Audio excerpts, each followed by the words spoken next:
Hello students, welcome to ज्ञान तृप्ति higher college YouTube channel. आज हम BSc final year quantum mechanics के topic को कंटिन्यू करेंगे। तो लास्ट लेक्चर तक हमने जितने भी टॉपिक किए थे उससे एक यूनिट कंप्लीट हो रही थी आपकी, और मैंने वेव फंक्शन को स्टार्ट किया था। तो वेव फंक्शन को ही पढ़ते हैं,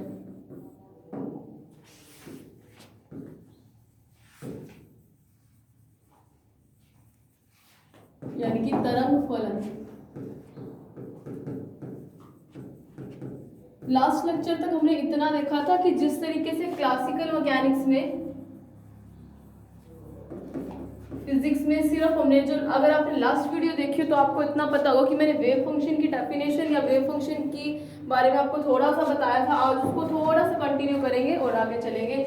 मैंने आपको क्या बताया था, जैसे कि हमारे पास कोई क्लासिकल फिजिक्स में कोई सिस्टम है जिसका हमें मास पता है m, और मान लिया उसका डिस्प्लेसमेंट x पता है कि वो a cos of theta plus b sine of theta plus c करके कुछ x की वैल्यू, मतलब किसी क्लासिकल मैकेनिक सिस्टम के लिए मास और डिस्प्लेसमेंट की वैल्यू पता है। तो अपने को पता है कि अगर डिस्प्लेसमेंट पता है तो dx/dt उसकी क्या निकल जाएगी, वेलोसिटी। और अगर मैं इसका डबल डेरिवेटिव कर दूं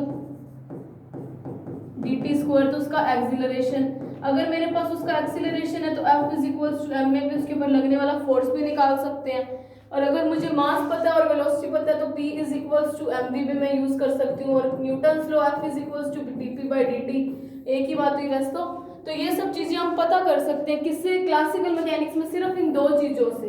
तो जिस तरीके से क्लासिकल मैकेनिक्स में एक सिस्टम को एक्सप्लेन करने के लिए हमें किसी ना किसी चीज की जरूरत पड़ी, उसी तरीके से क्वांटम मैकेनिक्स में किसी क्वांटम मैकेनिकल सिस्टम को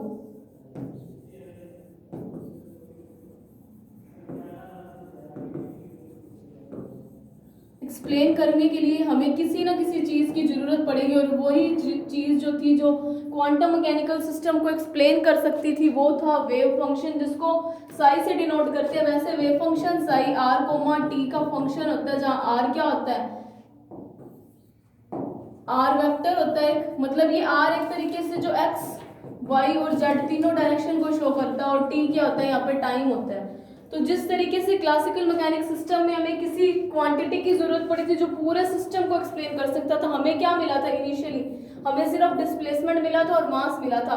इन दो चीजों के बेस पे हमने इतनी सारी चीजें निकाल ली कि हाँ वो इतने वेग से गति कर सकता है, उसका त्वरण अगर हुआ तो इतना होगा, उसके ऊपर बल लगता होगा तो इतना होगा, उसका संवेग इतना हो सकता है। मतलब सिर्फ और सिर्फ दो चीजों से हमने उसकी फ्यूचर को एक्सप्लेन कर सकते थे कि हाँ उसकी फ्यूचर इवेंट्स ऐसे हो सकते हैं। उसी तरीके से क्वांटम मैकेनिक्स में हमें क्वांटम मैकेनिकल सिस्टम को एक्सप्लेन करने के लिए जिस चीज की जरूरत पड़ती है उसको हम वेव फंक्शन या तरंग फलन बोलते हैं। और तरंग फलन को साई r, t से डिनोट करते हैं, यानी r यहाँ पे क्या होता है, x, y, z तीनों डायरेक्शन में उसके डिस्प्लेसमेंट के फंक्शन होते हैं, और t यहाँ पे टाइम होता है, ठीक है। और मैंने आपको क्लास लेक्चर में एक और चीज बताई थी कि क्लासिकल मैकेनिक्स में तो x की वैल्यू पता है तो a की एक v की एक एग्जैक्ट वैल्यू आएगी, उसी तरीके से एक्सीलरेशन की भी एक एग्जैक्ट वैल्यू आएगी। उसी तरीके से जैसे अगर इसकी वैल्यू हो, जैसे अगर x दे रखा हो डिस्प्लेसमेंट x² + 2x हो, तो अपने को पता वेलोसिटी कितनी आएगी 2x + 2, एक्सीलरेशन कितना आएगा 2, तो फोर्स कितना आएगा। तो मतलब एक एक्यूरेट वैल्यू आ रही है यहाँ पे। लेकिन अगर हम क्वांटम मैकेनिक्स की बात करें तो क्वांटम मैकेनिक्स एक एग्जैक्ट वैल्यू कभी भी नहीं देती। वो हमें क्या बताएगी कि पॉसिबिलिटी है पार्टिकल यहाँ हो सकता है, पॉसिबिलिटी है कि कण का वेग इतना हो सकता है, कि मतलब एग्जैक्ट वैल्यू क्लासिकल मैकेनिक्स में तो पता चल सकती है लेकिन क्वांटम मैकेनिक्स में नहीं पता चल सकती। जिसको मैंने आपको एक छोटा सा एग्जांपल भी बताया था कि अगर आपने पार्टिकल इन्वेंटरी बॉक्स किया तो आपने सेकेंड ईयर में ये टॉपिक किया था, तो उसके अंदर क्या था, एग्जैक्ट पोजीशन ऑफ पार्टिकल नहीं बता रहे थे, ऐसा बोल रहे थे यहाँ भी हो सकता है वहाँ भी हो सकता है। तो क्वांटम मैकेनिक्स आपको पॉसिबिलिटी पे डिपेंडेड है, मतलब सब कुछ प्रायिकता बताएगी कि हाँ कण के होने की प्रायिकता, या सिस्टम ऐसा हो सकता है। और मैंने आपको एक और चीज बताई थी, ऐसा क्यों हुआ कि वो प्रायिकता ही बताती है। तो प्रायिकता क्यों,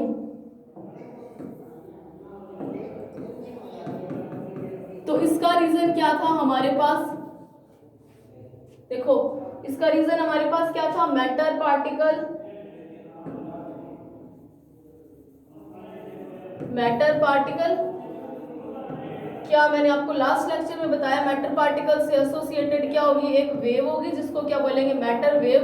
तो गतिशील कण की तरंगीय प्रकृति होने के कारण ही हम एग्जैक्ट लोकेशन नहीं बता सकते। और इसी से मिलता जुलता हमारे पास अनसर्टेनिटी प्रिंसिपल आया था, जिसने भी यही बताया था कि हम क्या होते हैं exact delta P dot delta X dot delta P is greater than equals to H cut by 2 होता है। ये अनसर्टेनिटी प्रिंसिपल भी क्वांटम मैकेनिक्स सिस्टम के लिए था ना, इसने भी हमें यही बताया था जो क्वांटम मैकेनिक्स में आपको बता रही हूँ कि वेव फंक्शन साई या क्वांटम मैकेनिक्स में हमें एग्जैक्ट वैल्यूज नहीं मिलती, प्रायिकता मिलती है। तो हाइजेनबर्ग के अनिश्चित सिद्धांत में ये बोला था कि स्थिति में परिवर्तन और संवेग में परिवर्तन एकदम एक साथ एक्यूरेट नहीं निकाल सकते, कुछ ना कुछ तो दिक्कत आएगी आएगी, कुछ ना कुछ तो इनके अंदर ऐसा होगा कि अगर मैं इसको एग्जैक्टली निकालूं तो इसके अंदर चेंजेस आएंगे, या अगर स्थिति को एग्जैक्टली निकालूं तो संवेग में चेंज आ सकते हैं, संवेग को एग्जैक्टली निकालूं तो स्थिति में परिवर्तन कुछ ना कुछ आएगा। तो इसी कारण से quantum mechanics system Heisenberg uncertainty theory के accordingly wave function psi exact value नहीं बता सकता। तो मैं आपको थोड़ा सा और वेव फंक्शन के बारे में बताती हूँ। अगर हम एक तरीके से देखें, मैं प्रॉपर्टीज ऑफ वेव फंक्शन आपको बता रही हूँ।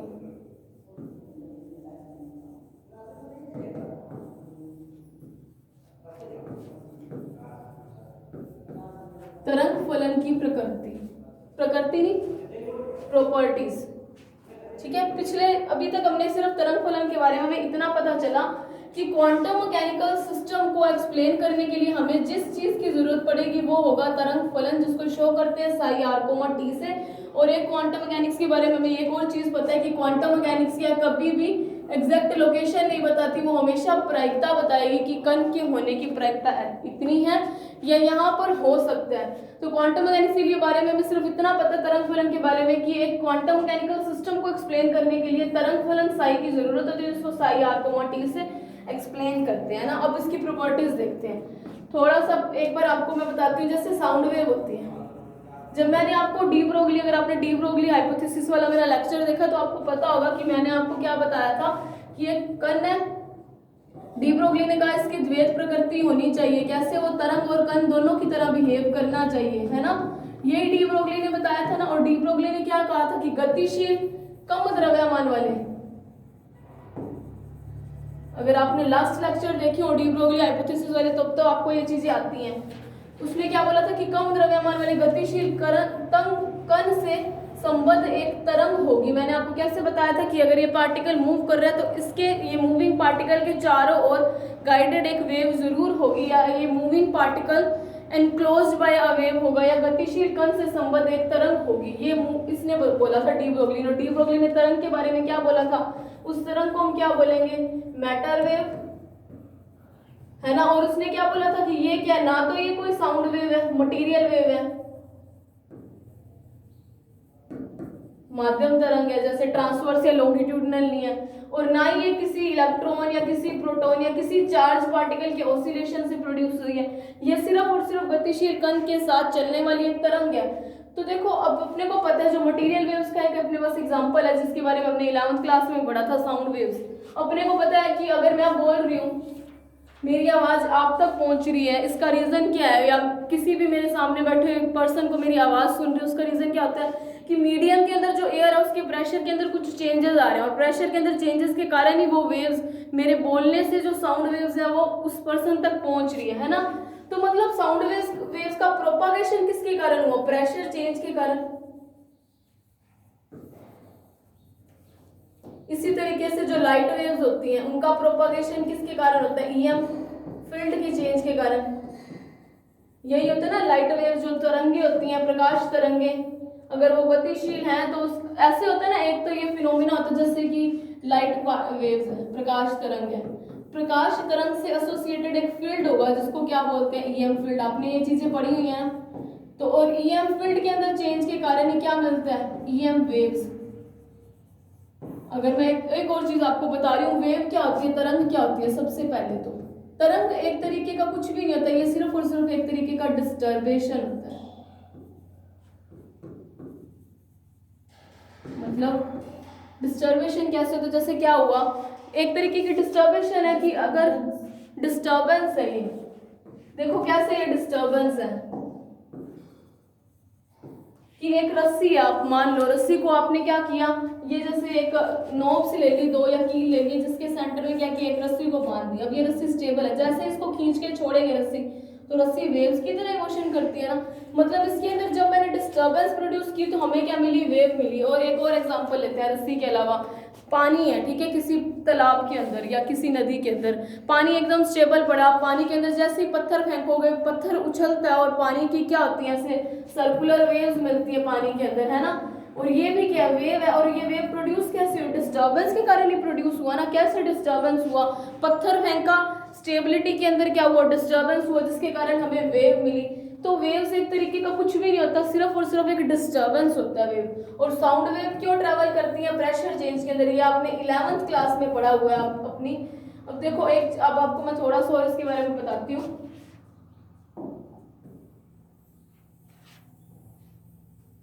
जब डी ब्रोगली को मतलब मैटर पार्टिकल के बारे में एक्सप्लेन किया ना, तब डी ब्रोगली ने ये फिनोमिना यूज किया था कि एक फोटोन है, अगर आपके पास आता है ना प्रॉपर्टीज ऑफ वेव फंक्शन, तो जो चीजें मैं बोल रही हूँ आपको वो लिखनी है। मैं आपको एक बार और एक्सप्लेन कर दूंगी जब ये कंप्लीट हो जाएगा ये थ्योरी, कि किस तरीके से आपको पेपर के अंदर लिखनी होगी। तो देखो वेव फंक्शन की प्रॉपर्टीज में डी ब्रोगली ने क्या माना, एक फोटोन है, फोटोन से एसोसिएटेड एक फील्ड होगा जिसको हम क्या बोल सकते हैं, ईएम फील्ड बोल लेते हैं। कैसे है, फोटोन के एसोसिएटेड ईएम फील्ड या इलेक्ट्रोमैग्नेटिक फील्ड क्यों बोला, विद्युत चुंबकीय क्षेत्र, क्योंकि फोटोन क्या था, तरंग ही थी, प्रकाश तरंग कोई फोटोन बोला था, प्रकाश की द्वैत प्रकृति थी, जिसके कणीय रूप को फोटोन कह देते हैं और तरंग रूप को प्रकाश तरंग कह देते हैं, या प्रकाश किरण कह देते हैं, है ना। अब देखो, और मैंने क्या बोला था, लाइट वेव्स के का ट्रेवल क्यों होता है, ईएम फील्ड के अंदर चेंज के कारण, है ना। आपने ये सब चीजें पढ़ चुके हो। तो सिमिलरली फोटोन से एसोसिएटेड एक फील्ड होगा, फोटोन से संबद्ध एक क्षेत्र होगा जिसको बोलेंगे ईएम फील्ड, और इस ईएम फील्ड के अंदर चेंज के कारण हमें क्या मिलेगी, ईएम वेव्स। अब वेव्स कैसे मिली, वेव होती क्या, डिस्टर्बेंस। तो ईएम फील्ड के अंदर जो डिस्टर्बेंस क्रिएट हुई उसी के कारण हमें क्या मिला, चेंज यानी डिस्टर्बेंस, हमें क्या मिली, ईएम वेव्स मिली। उसी तरीके से जब हम साउंड वेव ट्रैवल करती है तो साउंड वेव का ट्रैवलिंग का रीजन क्या होता है, कि प्रेशर के अंदर चेंज होगा, प्रोपागेशन तभी होता है, मतलब एक तरीके से डिस्टर्बेंस के कारण ये वेव्स ट्रैवल कर रही हैं। तो फिर अगर देखो, फिर ये चीज देखी गई कि मैटर पार्टिकल से क्या बोला, गतिशील द्रव्य मन कण से क्या तरंगे निकलेंगी, जो तरंगे क्या आएंगी, मैटर वेव्स, है ना, जो हमने डी ब्रोगली में बोला।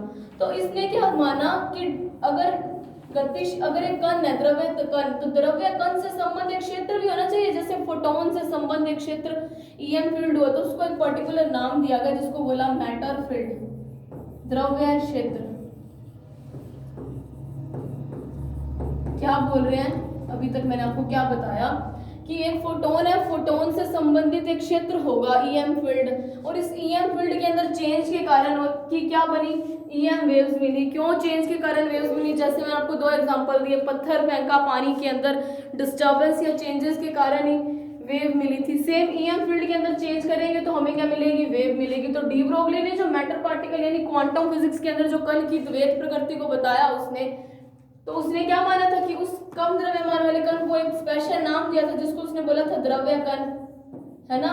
और इस द्रव्य कण से वो क्या बोल रहा था, संबद्ध एक तरंग होगी गतिशील द्रव्य कण से, वो उसको नाम क्या दिया था, मैटर वेव। तो अगर फोटोन से संबंध एक क्षेत्र है ईएम फील्ड, तो उसी तरीके से द्रव्य कण से संबंधित भी तो एक क्षेत्र होना चाहिए जिसको क्या बोलेंगे, मैटर फील्ड या द्रव्य क्षेत्र। और इस द्रव्य क्षेत्र के अंदर चेंज के कारण ही हमारे पास क्या मिलेगी, मैटर वेव्स, ठीक है। अब देखो साउंड वेव ट्रैवल कर रही है, क्यों ट्रैवल कर रही है, क्योंकि प्रेशर के अंदर चेंज आ रहा है। मैं बोल रही हूँ, मेरी आवाज आपको सुन रही है, क्यों, क्योंकि मीडियम के अंदर जो हवा थी उसके प्रेशर के अंदर कुछ चेंजेस आ रहे, तो साउंड वेव्स प्रोपागेट कर रहे हैं। तो उसी तरीके से द्रव्य तरंगे भी ऐसी, द्रव्य तरंगों से संबंधित भी कोई ऐसी चीज होनी चाहिए जो इनके प्रोपागेशन के लिए हेल्पफुल हो। साउंड वेव अगर ट्रैवल कर रही थी तो उसका रीजन क्या था, प्रेशर के अंदर चेंज। तो डी ब्रोगली या वेव फंक्शन को एक्सप्लेन करते टाइम ये देखा गया कि अगर द्रव्य कण से संबंध एक तरंग है क्यों, क्योंकि उससे संबंधित एक क्षेत्र है ईएम फील्ड, एक फील्ड है जिसको नाम दिया मैटर फील्ड, और इस मैटर फील्ड या द्रव्य क्षेत्र के अंदर चेंज के कारण हमें क्या मिली, मैटर वेव्स। तो इस मैटर वेव्स के ट्रैवलिंग का रीजन क्या हो सकता है कि ये अगर ट्रैवल करेगी तो होगा वो तरंग का आयाम, कैसे आया मैं बताती हूँ आपको। देखो तो देखो क्या बोला कि अगर मैटर वेव्स ट्रैवल कर रही है जिस तरीके से साउंड वेव्स का ट्रैवलिंग या प्रोपागेशन, जिसको एक पर्टिकुलर वर्ड बोलते हैं जिसको हिंदी में बोलते हैं संचरण, प्रोपागेशन का मतलब संचरण कर रही है ध्वनि तरंगे, तो उसका कारण क्या है, दाब में परिवर्तन। उसी तरीके से अगर मैटर वेव्स संचरण करेंगी तो ये माना गया कि जिस चीज के अंदर परिवर्तन होगा, या जिस तरीके से यहाँ पे एक वेरिएबल क्वांटिटी में बोल सकती हो ना इसको, प्रेशर क्या था, एक वेरिएबल क्वांटिटी है,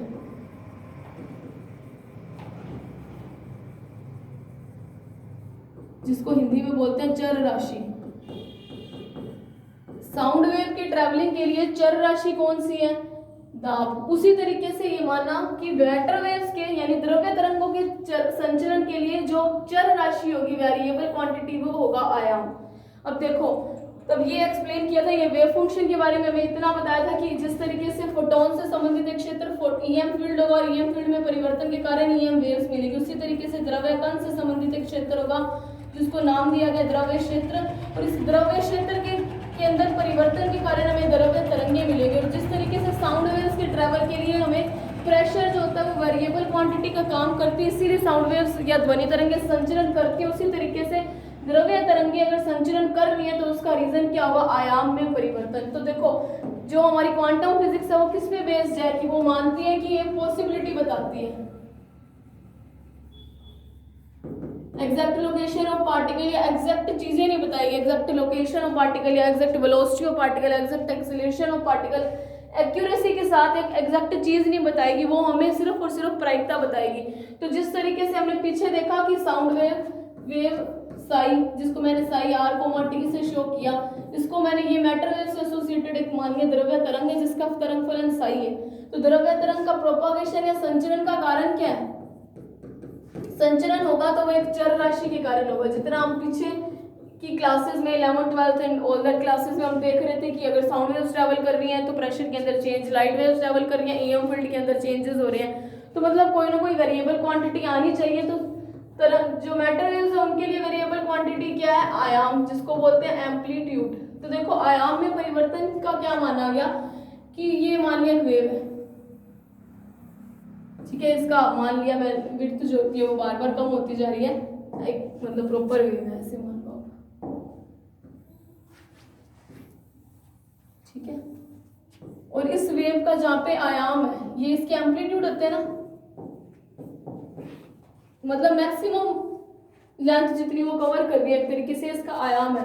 तो जो द्रव्य तरंगे हैं या तरंग फलन के लिए जो वेरिएबल क्वांटिटी वो आयाम थी, तो उसके लिए माना गया कि क्वांटम मैकेनिक्स में जहाँ पे किसी तरंग का आयाम मैक्सिमम होगा, यहाँ पे इस तरंग का आयाम कैसा है, मैक्सिमम है ना, वहां पे कण के पाए जाने की प्रायिकता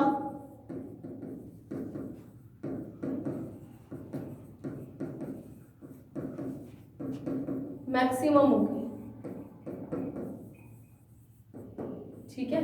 और जहाँ पे आयाम मिनिमम होगा यानी कि यहाँ पे 0 नेगेटिव, वहां पे कण के पाए जाने की प्रायिकता क्या होगी, मिनिमम होगी। ये तरंग फलन के बारे में एक बेसिक चीजें लेके चले हैं कि हमें सिर्फ तरंग फलन के बारे में इतना पता था कि वो क्वांटम मैकेनिकल सिस्टम को एक्सप्लेन करने के लिए हमें जरूरत है उसकी, तो wave function psi R T से शो किया, और क्वांटम मैकेनिक्स में एक्यूरेट रिजल्ट नहीं देती, वो प्रायिकता पे डिपेंडेंट है, प्रायिकता बताएगी। तो अब साउंड वेव जैसे इन सब के लिए, वेव्स के लिए ये इतना आपको इसलिए बताया, ये बताने के लिए कि आयाम ही वो वेरिएबल क्वांटिटी क्यों बना, क्योंकि हमने जब ये डायग्राम ड्रॉ किया या वेव को ड्रॉ किया तो हमें पता चला इसकी चेंज क्या हो रही है, आयाम ही बदलता जा रहा है ना। अगर आयाम बदल रहा है तो मतलब आयाम ही उसके लिए वेरिएबल क्वांटिटी होगी। तो तरंग फलन साई के लिए जहां पर आयाम मैक्सिमम होता है वहां तो कण के पाए जाने की प्रायिकता मैक्सिमम होगी, और जहां पर आयाम मिनिमम होगा वहां पे कण के पाए जाने की प्रायिकता मिनिमम होती है। और वेव फंक्शन का आयाम अपने को पता कैसे होता है, एस मतलब आयाम कैसे निकलता है, देखो मैं तरंग क्वांटम मैकेनिक्स में बताती हूँ। मान लिया सबसे पहले तो वेव फंक्शन साई किस टाइप का होता है, साई आर कोमा टी कोई वेव फंक्शन है, ठीक है। तो जो वेव फंक्शन होते हैं वो हमेशा एक कॉम्प्लेक्स नंबर होते हैं, कॉम्प्लेक्स क्वांटिटी, ठीक है, यानी कि सम्मिश्र। अब देखो वेव फंक्शन साई जो आपको दिया, अगर वो हमेशा एक कॉम्प्लेक्स फंक्शन होगा, सम्मिश्र होगा, और अगर मैं इसका क्या करूँ, स्टार लूँ, इसका कंजुगेट लूँ, आपको पता है इसका संयुग्मी स्टार का मतलब क्या होता है, जब आपने कई बार मैथ में भी किया होगा, कि जैसे a प्लस आयोटा भी होता है या 5 प्लस 2 आयोटा है, अगर मैंने इसका स्टार लेना है, कंजुगेट लेना है, यानी कि संयुग्मी लेना है, तो वो कैसे होता है, जहाँ पे आयोटा होता है वहाँ पे साइन क्या होता है, चेंज हो जाता है, माइनस का 2 आयोटा हो जाता है, जहाँ पे क्या हो जाएगा इसकी वैल्यू 5 माइनस 2 आयोटा होगा ना, 5 प्लस 2 आयोटा का संयुग्मी या कंजुगेट में इसको बार बार बोलूँ तो मतलब इसका मैंने क्या लिया, स्टार लिया। स्टार का मतलब जहाँ पे आयोटा होता है, इमेजिनरी नंबर्स होते हैं, वहाँ पे उसका साइन पलट जाता है। तो साइज r, t का कंजुगेट कितना हो जाएगा, a आयोटा था, यानी कि इसकी वैल्यू कितनी हो जाएगी, a माइनस आयोटा।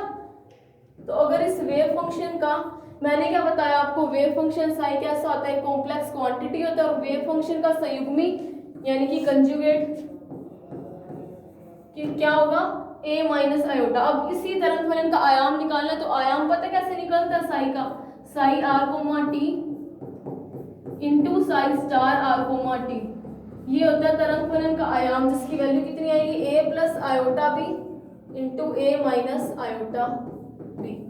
और अगर इसको मैं सोल्व करूँ तो इसकी वैल्यू आएगी a square minus b square, minus आएगा या प्लस आएगा, a square plus b square होगा। देखो करके देखो, a square minus a iota b plus, sorry minus आएगा ना, आयोटा का स्क्वायर माइनस होता है, माइनस b स्क्वायर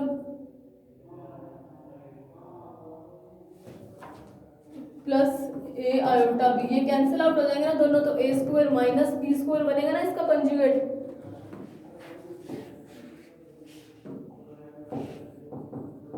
देखो वेरिएबल क्वांटिटी आयाम थी, तो हमें तरंग फलन का आयाम निकालना आना चाहिए, तो मैं आपको वो आयाम निकालना सिखा रही हूँ कि तरंग फलन साई कैसी होगी, एक संयुग्मी नहीं सम्मिश्र राशि यानी कि कॉम्प्लेक्स क्वांटिटी होगी, जो a प्लस आयोटा b की फॉर्म में होता है, कॉम्प्लेक्स नंबर्स ऐसे ही होते हैं। तो इसका मैं अगर संयुग्मी या कंजुगेट लूँ तो वो साई स्टार से डिनोट करते हैं कंजुगेशन को, तो a माइनस आयोटा भी हो जाएगा, और इसका आयाम निकालना है तो इन दोनों का मल्टीप्लिकेशन करो तो वो आयाम निकलता है, जिसको मॉडुलस ऑफ साई स्क्वायर से शो करते हैं, ठीक है, जिसकी वैल्यू आती है a माइनस बी स्क्वायर से।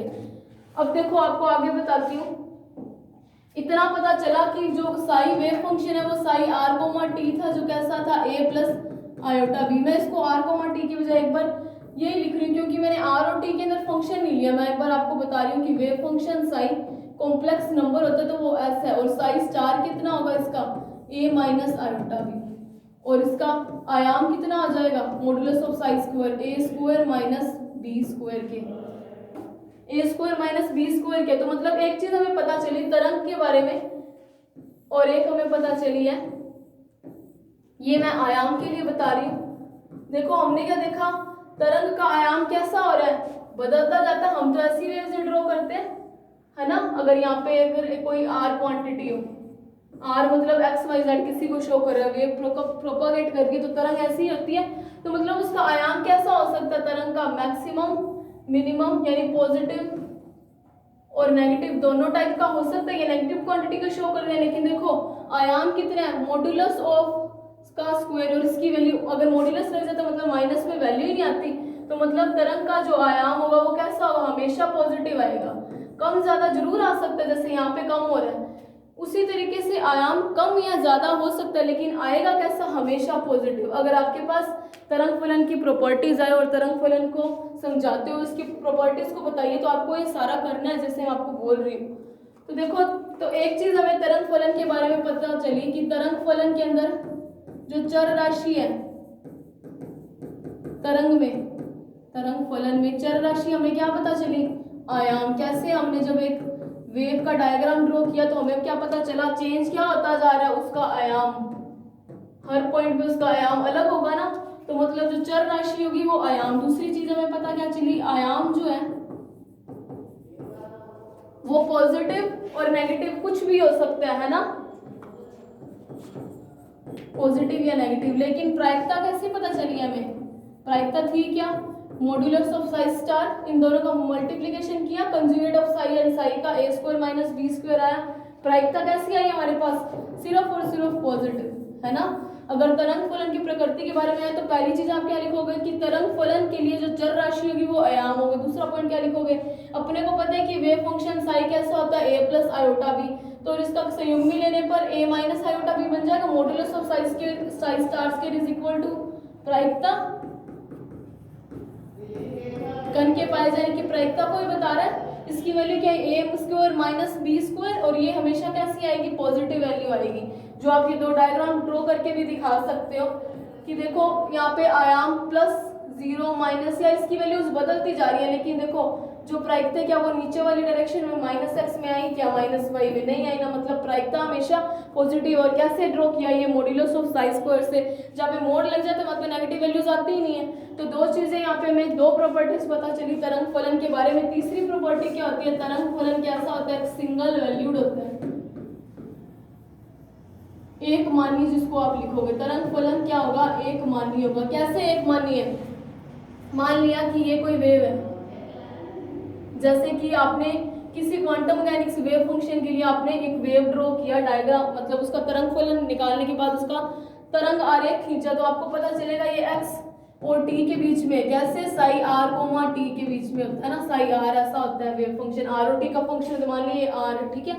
अब देखो यहाँ पे क्या पता चलेगा यार, इसको एक 1D डायरेक्शन में अगर वेव 1D हो, अगर मैं उसको x ले लूं, तो देखो यहाँ पे क्या पता चला, x की यहाँ पे वैल्यू एक ही आ रही है ना। ऐसा तो नहीं है कि यहाँ पे कुछ ऐसी वेव्स बन रही हो।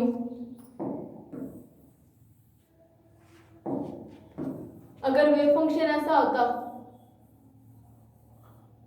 तो देखो इस वैल्यू पे जहाँ पे x का मान, x यहाँ पे है, तो x के यहाँ पे हमें देखो कितने मान मिलेंगे, 2 मिलेंगे। कैसे, एक तो देखो ये रहा और एक थोड़ा सा और ऊपर ये रहा, है ना, एक ये रहा एक ये रहा।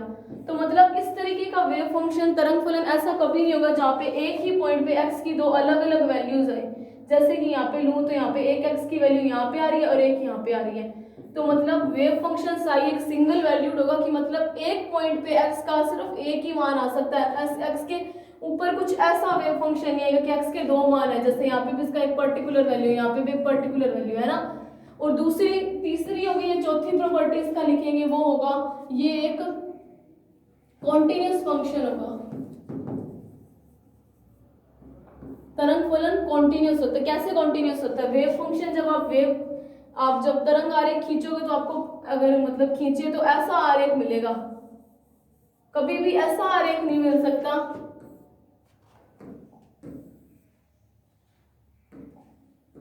ऐसा नहीं मिलेगा कि मतलब ये वाली वेव जो डायग्राम था वो डिस्क्रीट ही हो गया, यहाँ पे ब्रेक होगी फिर वेव का डायग्राम ऐसा बना, या यहाँ पे भी ब्रेक हो गया, तो डिस्क्रीट फंक्शन ये विभक्त नहीं होगा, वो कैसा होगा, कॉन्टिन्यूस होगा, कि अगर यहाँ से शुरू हुआ तो ऐसे ही चलेगा। ऐसा नहीं है यहाँ पे वेव की वैल्यू कुछ आई फिर फंक्शन का वैल्यू कुछ और हो गया, तो कंटिन्यूस वेव फंक्शन मिलेगा। और तीसरी जो इसकी पांचवी प्रॉपर्टी है, इसका कुछ इनिशियल या एंडिंग पॉइंट होगा, और एंडिंग पॉइंट मतलब तरंग फलन कहीं से शुरू हो रही है ना, तो उसका एक एंडिंग पॉइंट भी मिलेगा, ठीक है, उसका एक प्रारंभिक और अंतिम बिंदु मिलेगा। तरंग फलन के बारे में अगर आपको कुछ लिखना हो पेपर के अंदर, अगर आएगा आपके पास, मान लो 2 नंबर का भी क्वेश्चन आ सकता है, तरंग फलन को एक्सप्लेन करो, तो अपने को यहाँ से लिखना है कि देखो ये हमारे पास कोई क्वांटम मैकेनिक्स सिस्टम को एक्सप्लेन करने के लिए हमें वेव फंक्शन साई की जरूरत होती है। साई किसका फंक्शन होता है, आर और टी का, where R is equal to X Y Z, तीनों डायरेक्शन में हो सकता है। और क्वांटम मैकेनिक्स हमें सिर्फ प्रायिकता के बारे में बताती है, जिस तरीके से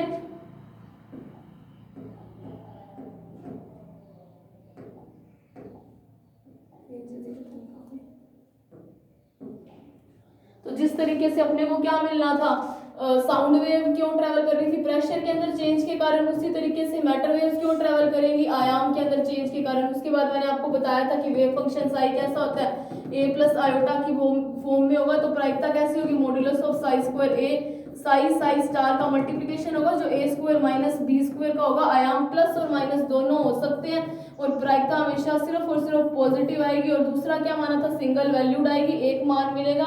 तीसरी चीज हमने क्या बोली थी, वेव फंक्शन साई कॉन्टिन्यूस होगा। चौथी चीज हमने क्या बोली थी कि उसका कोई इनिशियल और एंडिंग फंक्शन होगा। सिंगल वैल्यूड कैसे था वो भी मैंने आपको एक्सप्लेन किया। अब देखो प्रायिकता तो ये आ गई, modulus of psi square is equals to psi star. Wave function psi किसका फंक्शन है, आर कोमा टी का। मैं इसको ऐसे भी लिख सकती हूँ X comma Y comma Z comma T. R की वैल्यू ऐसे होती है, तीनों डायरेक्शन को शो कर रही है, एक्स वाई जेड को। तो अगर मैं इसको ऐसे लो, अपने को पता है घनत्व क्या होता है, डेंसिटी, यानी कि प्रति एकांक आयतन, है ना। तो अगर प्रति मतलब पर यूनिट पर वॉल्यूम होता है, अगर मैं लूँ प्रायिकता जो लूँ उसके लिए डीवी की वैल्यू 1 ले लूँ, यानी कि प्रति एकांक आयतन पर प्रायिकता को क्या बोलते हैं, प्रायिकता घनत्व। कि मान लिया कि ये कोई अपने पास क्या है, ये क्वांटम मैकेनिकल सिस्टम है, यहाँ पे कोई पार्टिकल पड़ा है, ठीक है, और ऐसा सिस्टम है कि इसका वॉल्यूम डीवी की वैल्यू कितनी है, 1, क्यूब है dx dy और dz इज इक्वल्स टू 1 आ जाए, तो मतलब इसकी उस टाइम कण की प्रायिकता, कण के पाए जाने की प्रायिकता कोई उसकी क्या बोलेंगे, प्रायिकता घनत्व, जिसको हम किससे शो करते हैं, मॉड्यूलस ऑफ साई स्क्वायर से। प्रति एकांक आयतन पर कण के पाए जाने की प्रायिकता को क्या बोलेंगे, प्रायिकता घनत्व। जैसे कि ये क्यूब ले लिया जिसके अंदर एक पार्टिकल है और इस क्यूब को ऐसे लिया कि इसका dx dy dz क्या हो, 1 हो, मतलब इसकी साइड की जो लेंथ हो वो 1 हो, तो इसका वॉल्यूम कितना हो जाएगा, 1। अगर मीटर में तो मीटर की क्यूब हो जाएगा। तो प्रायिकता प्रति एकांक आयतन पे प्रायिकता कोई प्रायिकता घनत्व होता है। और अगर हमें पूरे स्पेस की बात करनी हो, स्पेस कितना हो सकता है अपने को पता है, जो स्पेस यानी कि आकाश, जिसको हिंदी में आकाश बोलते हैं, और आकाश कितना हो सकता है, प्लस अनंत से माइनस इन्फिनिटी तक। हमें नहीं पता स्पेस कितना बड़ा, तो मैक्सिमम लिमिट ले लेते हैं स्पेस की प्लस माइनस इन्फिनिटी, ठीक है। ये पूरा स्पेस को शो कर रहा है। और अपने प्रायिकता किससे निकाले हैं, मॉड्यूलस ऑफ साई स्क्वायर, है ना। और अगर वो साई किसका फंक्शन हो, एक्स आर कोमा टी का हो, तो मैं इसको लिख देती हूँ D R is equals to 1। अगर इसकी वैल्यू 1 आती है तरंग फलन की, तो मतलब कण के पाए जाने की प्रायिकता है। अपने को पता है मैक्सिमम प्रोबेबिलिटी कितनी आती है, 1। मतलब पूरे के पूरे आकाश में, ये आकाश को शो कर, इंटीग्रेशन का मतलब क्या होता है, इंटीग्रेशन का मतलब होता है सम, इसीलिए ये एस साइन जैसा होता है ना इंटीग्रेशन का निशान, सम मतलब योग। तो मतलब माइनस टू प्लस इन्फिनिटी मतलब पूरा आकाश आ गया। और प्रायिकता अपने को पता है इतनी होती है, पूरे आकाश में प्रायिकता का मान अगर 1 है, तो मतलब कण के पाए जाने की प्रायिकता है, पूरे स्पेस के अंदर पार्टिकल कहीं ना कहीं एग्जिस्ट करेगा, जिसको हम क्या बोल रहे हैं, प्रायिकता। और इस कंडीशन को क्या बोलते हैं, नॉर्मलाइजेशन कंडीशन, जिसको हिंदी में बोलते हैं प्रसमानीकृत कंडीशन स्थिति, ठीक है।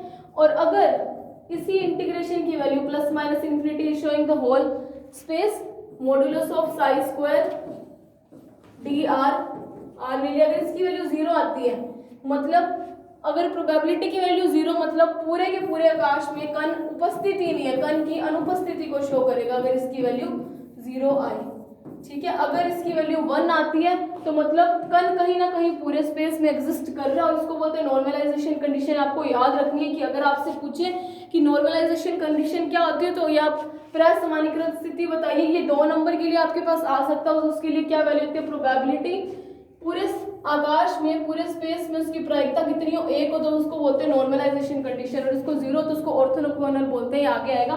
लेकिन अभी के लिए इतना बता रही हूँ कि कण के पाए जाने की प्रायिकता 1 आ रही है। अपने को पता है कि कोई भी आप मैथ में भी कुछ करते हो ना, जैसे कि 2 सिक्के उछालते हो तो टेल आने की प्रायिकता कितनी होती है, हम बोलते हैं 1/2, एक सिक्का उछाला तो, है ना। और हेड आने की प्रायिकता कितनी होती है, 1/2। टोटल प्रोबेबिलिटी कितनी, 2 ही केस बन सकते हैं एक कॉइन के अंदर, या तो टेल आएगा हेड आएगा, तो इसकी टोटल केस क्या बनेगी, 1/2 प्लस 1/2 इज इक्वल्स टू 1, जो कि कुल प्रायिकता को शो करे। तो कुल प्रायिकता होती कितनी है, 1 है। अगर प्रायिकता की वैल्यू 1 आ रही है, मतलब कण आकाश में, पूरे आकाश में कहीं ना कहीं एग्जिस्ट कर रहा है। और अगर 0 आए तो मतलब कण उपस्थित ही नहीं है, ठीक है। और इसी को बोलते हैं प्रसमानीकृत कंडीशन। तो ये मैंने अभी आपको थोड़ा सा वेव फंक्शन के बारे में बताया। तो देखो ये सब चीजें हमने वेव फंक्शन के बारे में पढ़ा। अब श्रोडिंगर इक्वेशंस पढ़ते हैं। श्रोडिंगर ने इन वेव फंक्शंस के लिए डिफरेंशियल इक्वेशंस दी थी, और श्रोडिंगर ने दी थी, इसीलिए इसका नाम श्रोडिंगर इक्वेशन बना। और श्रोडिंगर इक्वेशन से डायरेक्ट क्वेश्चन आते हैं कि जैसे टाइम डिपेंडेंट, काल आश्रित या काल अनाश्रित, टाइम इंडिपेंडेंट श्रोडिंगर तरंग समीकरण लिखिए। तो ये डायरेक्ट क्वेश्चंस आपके लिए आएंगे। अब हम पहला जो एक टॉपिक देख लो आप, मैं कर रही हूँ टाइम डिपेंडेंट श्रोडिंगर इक्वेशन।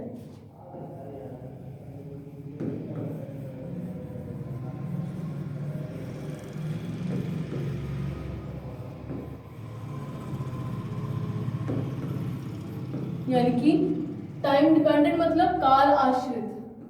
ये क्वेश्चन बहुत बार एग्जाम में आता है। और जो वेव फंक्शन के बारे में मैंने आपको बताया ना, वो भी चीजें आती हैं। तरंग फलन के बारे में आपसे पूछ सकते हैं कि तरंग फलन को समझाइए, तो आपको तरंग क्या है, तरंग को समझाते हो तरंग फलन के बारे में एक्सप्लेन कीजिए, तो आप वो सब चीजें लिखेंगे जो आपको बताया अभी तक।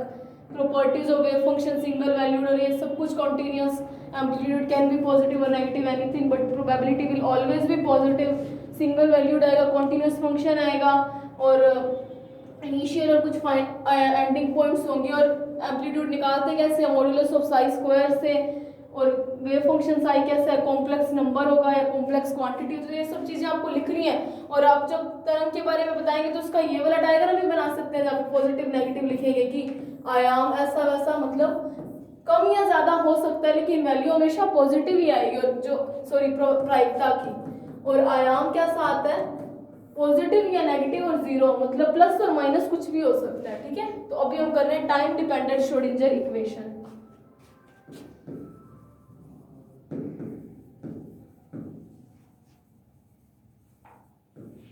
श्रोडिंजर की इक्वेशन जो थी, श्रोडिंजर ने दी थी, और वेव फंक्शन साई के लिए दी थी एक अवकलन समीकरण होती है, डिफरेंशिएशन इक्वेशन। तो इनको सॉल्व करने के लिए श्रोडिंजर ने कुछ मेथड्स को यूज किया। बिल्कुल सिंपल चीजें आपको एकदम इजीली समझ आ जाएंगी। तो काल आश्रित श्रोडिंजर की समीकरण, ये एज इट इज क्वेश्चन आता है कि काल आश्रित श्रोडिंजर की समीकरण का व्युत्पत्ति कीजिए। ठीक है, तो इसके लिए श्रोडिंजर ने क्या माना कि पहले मैं फ्री पार्टिकल की बताती हूँ। फ्री पार्टिकल, अब फ्री पार्टिकल क्या होते हैं, मुक्त कण। मुक्त कण का मतलब है ऐसा कण जिसके ऊपर कोई भी एक्सटर्नल फोर्स ना लग रहा हो, उसको क्या बोलेंगे, मुक्त कण। यानी कि बाह्य बल अनुपस्थित हो। ठीक है, तो मैं फ्री पार्टिकल के लिए बात कर रही हूँ।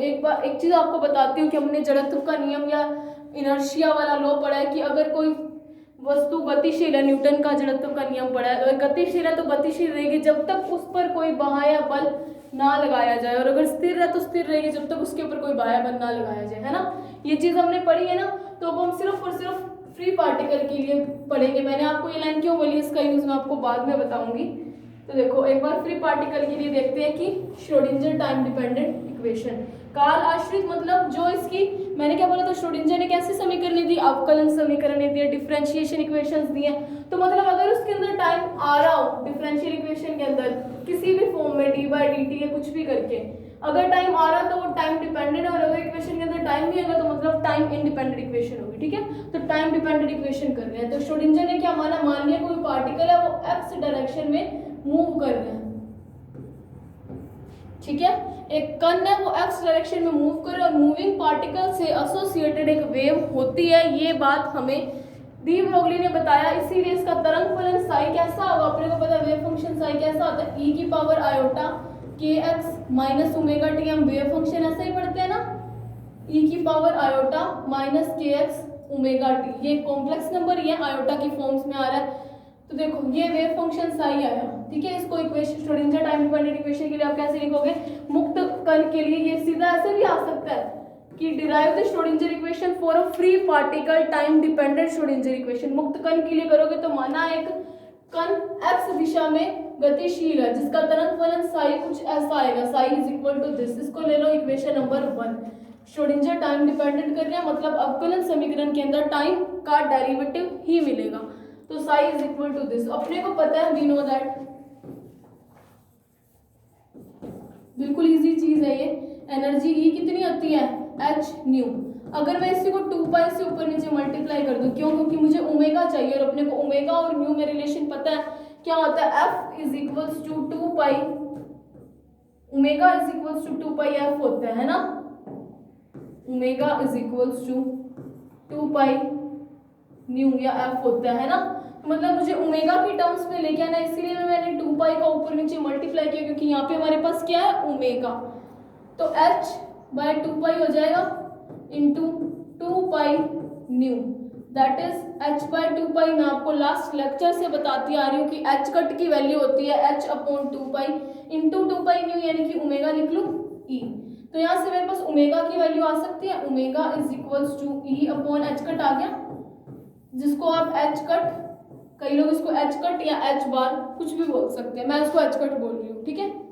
क्या किया, कुछ नहीं किया कि एक्स डायरेक्शन में मूविंग पार्टिकल है जिसके लिए वेव फंक्शन ये is equal to this and this, simple solve किया, 2 पाई का ऊपर नीचे मल्टीप्लाई किया। अब अपने को क्या चाहिए, के चाहिए। के क्या होता है, प्रोपागेशन कांस्टेंट होता है, संचरण नियतांक। अपने को पता है कि डी ब्रोगली हाइपोथेसिस से p is equals to h by lambda, है ना। अगर मैं इसको भी 2 पाई से ऊपर नीचे मल्टीप्लाई करूँ ना, तो यहाँ पे क्या आ जाएगा, h कट बन जाएगा, या ऐसे बनेगा h upon 2 pi into 2 pi upon lambda. और 2 पाई बाई लैम्डा की वैल्यू किसके इक्वल आती है, प्रोपागेशन कांस्टेंट के इक्वल की आती है, संचरण नियतांक के। ये हम 11th क्लास में पढ़ते आ रहे हैं, है ना। प्रोपागेशन कांस्टेंट की इक्वल आ रही है, तो p की वैल्यू क्या होगी, h कट इंटू k। मुझे k चाहिए था, इसीलिए मैंने डी ब्रोगली की समीकरण यूज की। मेरे हिसाब से बिल्कुल सिंपल चीज की है, वेव फंक्शन साई माना है x है और उसके लिए energy E is equal to H nu हमें पता है होती है 2 पाई से मल्टीप्लाई, क्योंकि ओमेगा के टर्म्स में चाहिए था। और सेम यहाँ पे p is equal to H by lambda, हमने ये पढ़ा था lambda is equal to H upon p। इसको एक तरीके से एडजस्ट किया है, 2 पाई का ऊपर नीचे मल्टीप्लाई किया तो h कट इंटू k बन गया, और यहाँ से k की वैल्यू क्या आ जाएगी, h cut sorry p upon h cut, p upon h cut, यही वैल्यू बनेगी। इसको ले लो इक्वेशन नंबर 3। अब देखो ये साइड पे आप लिख सकते हो कि we know that 2 pi is by lambda is equal to k where k is propagation constant. तो यहाँ से k की वैल्यू आई है, तो देखो k की वैल्यू होगी और साई की ओमेगा की वैल्यू होगी फ्रॉम इक्वेशन 1, 2 एंड 3, मतलब 2 और 3 की वैल्यू इक्वेशन नंबर 1 के अंदर हमें पुट करनी है।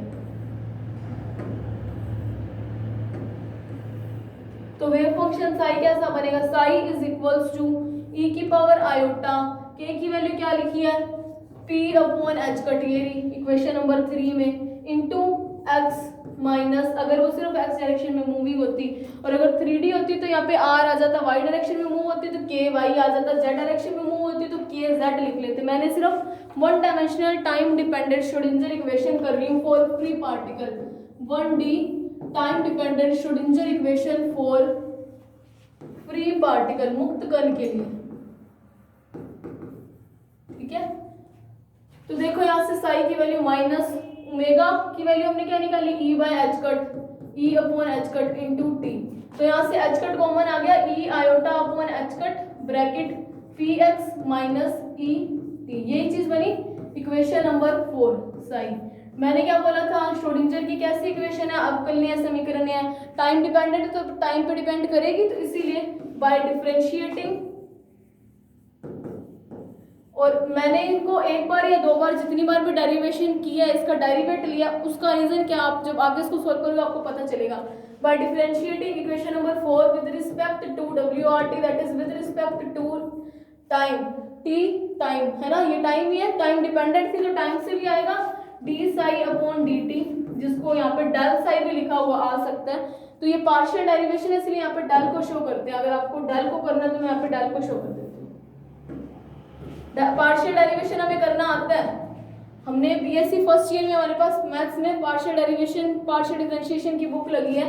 तो इसकी वैल्यू क्या आ जाएगी, अपने को पता है e की पावर यानी कि e की power iota H cut E T होगा, वो यहाँ पे माइनस में, माइनस मैं एक बार जल्दी जल्दी आपको ये करके दिखा रही हूँ, आयोटा इंटू ई, टी का डेरिवेटिव 1 अपॉन एच कट, और as it is wave function e की power iota upon H cut P X minus E T, यही आएगा ना इसका differentiation, partial differentiation.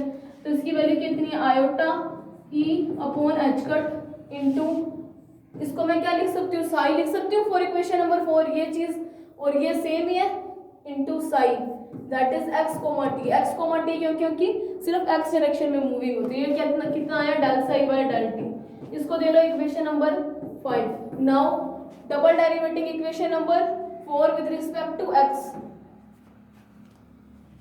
Differentiation equation number 4 with respect to X, x के सापेक्ष अवकलन करने पर del psi upon del x is equals to, जैसे वहां पे आया था वहां पे माइनस साइन क्यों आया था, क्योंकि यहाँ पे ऑलरेडी एक माइनस पड़ा था, यहाँ पे बस ऐसा ही सेम प्लस में आ जाएगा iota H cut into P x का हो जाएगा 1 और यहाँ पे ई की power iota upon H cut P X minus E T हो जाएगा, जिसको मैं यहाँ पे क्या लिख रही हूँ, साई लिख रही हूँ। ठीक है, साई लिख सकते हैं इक्वेशन नंबर 4 से साई। अगर अब इसका मैं डबल डेरिवेटिव करूँ, differentiating again with respect to x, तो del square psi upon del X square is equal to, ये टर्म वापस आ जाएगी iota H cut p into, अगर साई की वैल्यू यहाँ पे पड़ी होती iota H cut iota p upon H cut into psi, है ना, e की पावर वाला फंक्शन है तो उसको वापस है psi, del square psi upon del X square is equal to iota into iota that is -1 minus p into p square upon H cut square into sine, है ना। इसको दे लो इक्वेशन नंबर 6। अब देखो ये होगी हमारी इक्वेशन नंबर 6 और ये होगी इक्वेशन नंबर 5। इन सब चीजों को मार्क करके रखना। मैंने सिर्फ अभी तक time dependent one dimensional Schrodinger equation निकालने के लिए क्या लिया, एक एक्स वेव फंक्शन है, ऐसा एनर्जी की value E is equal to H nu, 2 pi से ऊपर नीचे मल्टीप्लाई किया ताकि ओमेगा की वैल्यू आ सके, तो इसकी वैल्यू ये, और यहाँ से p is equal to h by lambda 2 pi को ऊपर नीचे मल्टीप्लाई किया तो यहाँ से क्या आया, k की वैल्यू आई, k की वैल्यू मैंने इस इक्वेशन के अंदर पुट की, टाइम डिपेंडेंट था इसीलिए क्या किया, टाइम के रिस्पेक्ट इसका अवकलन कर दिया और अवकलन करके ये आया और उसका मैंने डबल डेरिवेटिव वो डेल्टा एक्स स्क्वायर किया। मैंने डबल डेरिवेटिव क्यों किया और टी का सिंगल डेरिवेटिव क्यों किया ये मैं आपको नेक्स्ट लेक्चर में बताऊंगी, जहाँ पे हम time dependent Schrodinger equation for one dimensional at free particle हम कंप्लीट टॉपिक करेंगे। Thanks for watching.